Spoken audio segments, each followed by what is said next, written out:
So hi guys, welcome back to my YouTube channel. So in today's vlog, it's literally maingay sa paligid because it's Sunday.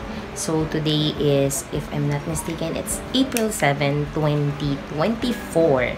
And as you notice, nakasando and I'm preparing to take a bath. Kasi ang aking work for today is graveyard dahil may gagawin sa store and wala akong kaayos-ayos. So, you can see me bare face. Yan, guys. And I'm sorry for the noise outside. Alam niyo naman, nandito na ako sa Pilipinas. And before I forgot, or before we start, disclaimer lang, this is not a sponsored video. Yan, this is, personally, I'm using Zeebo.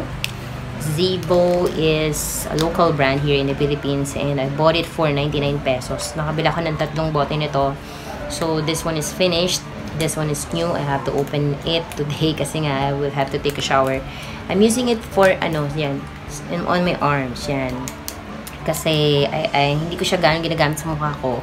Napansin ko kasi nung ginamit ko siya, lumalabas yung aking pimples. Why? Because this face and body wash, it has number 1, it has the glycolic acid.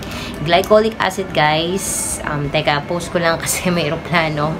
So yan, moving on. So as I said, Zeebo, hindi ko siya ginagamit sa face ko kasi I noticed nung ginamit ko siya sa face, nagkaroon ako ng breakout. So, what's the cause of breakout? It has, because of the glycolic acid. Glycolic acid, it's AHA. It's alpha hydroxy acid. So, ito yung one of the ingredients to micro-exfoliate yung skin. So, yung iba, ang akala nila, it's literal peeling, magbabakbak yung skin. No. Hindi magbabakbak yung skin. It helps to remove the piling of dead skin cells sa ating skin. So, ano pa ba yung meron si Zeebo? Zeebo also, it has alpha-arbutin. So, arbutin is an ingredient that helps to clear or ano siya, guys, pang brighten siya, especially tina-target niya yung hyperpigmentation and dark spots. And it has also kojic acid, and then meron din siyang black radish seed, kind like that, black radish extract yon. So it's a source, it's a good source of hyaluronic acid. So alam niyo naman, hyaluronic acid is my favorite. It keeps to hydrate your skin. Meron din siyang glycerin. Glycerin, it's a kind of moisturizer. It's a mild moisturizer that is recommended for babies. Yan, glycerin. Ang arte ko magsalita. Meron din siyang, ano pa ba? May nakalimutan pa ba ako, guys? Kasi, I try to ni-research ko siya. Kasi wala naman dito nakalagay. Ang nakalagay lang dito na active ingredients niya is glycolic and kojic. So, yun nga. Ayun. Meron din siyang glutathione. So, kiniklaim niya na this is 10 times effective na whitening product. So, normally, ginagamit ko siya dito sa aking arms. Ayan, ginagamit ko siya dito sa arms. Pagka matutulog na ako, pag natamad akong mag-shower. Ayan. I normally wash this one. And syempre, naglo-lotion ako kasi naka-self-vlog tayo, guys. And ano ko na siya. Parang nakasanayan ko na siya. Before, I hate to put lotion. And to think, guys, nandito na ako sa Pilipinas. Kung nandito na ako sa Pilipinas, tsaka ako naglo-lotion na yan. Pero alam mo, yan naman siya, yung kanyang effect sa skin ko. It's smooth. And then, yun, pumuti ako kahit paano, kahit ang apartment ko is walang aircon. So, yan. And, aside from that, when it comes to the scent, okay naman yung scent niya. Typical scent ng mga whitening soap, yun. And ang kulay niya is, ayun, sinilip ko, ay hindi ko mapakita sa inyo. Sinilip ko orangey. Orange yung kanyang color, yung liquid. But if you pump this one, magka-create siya ng bubble. So, bubble yung kanyang ipoproduce na na liquid instead of running water. Parang ganon. It's a foamy facial and body wash. So, yun din nagustuhan ko dito. Medyo matipid.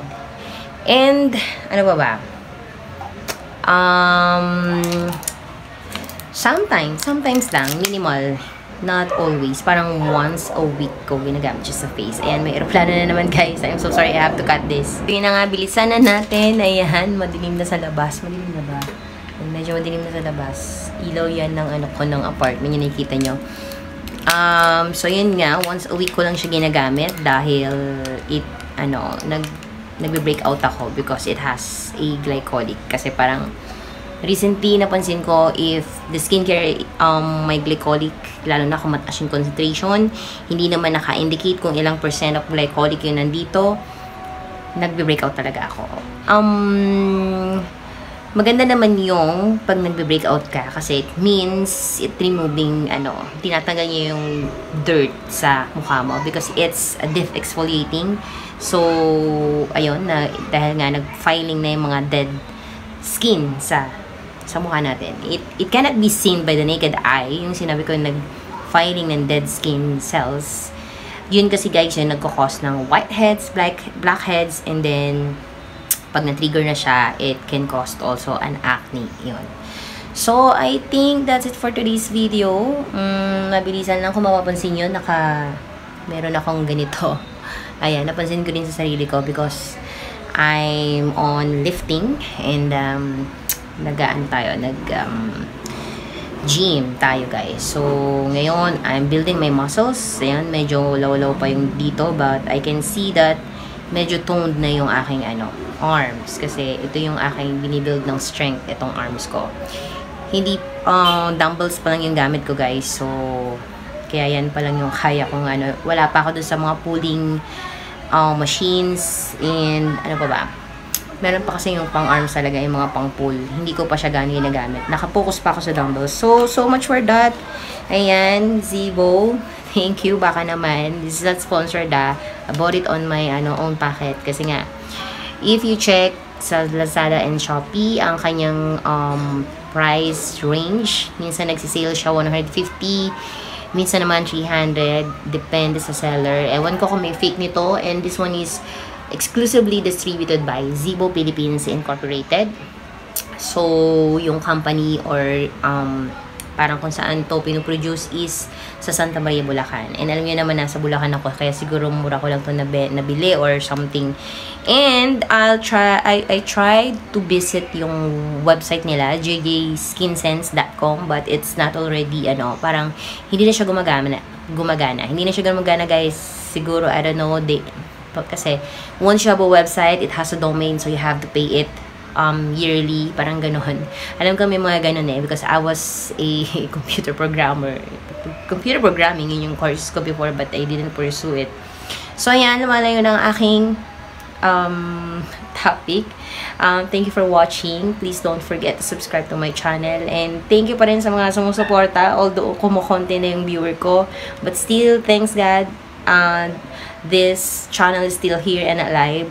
And I'm still alive. So, thanks God. So, thank you for watching. Please don't forget to subscribe to my channel and see you on my future vlogs. Bye, guys.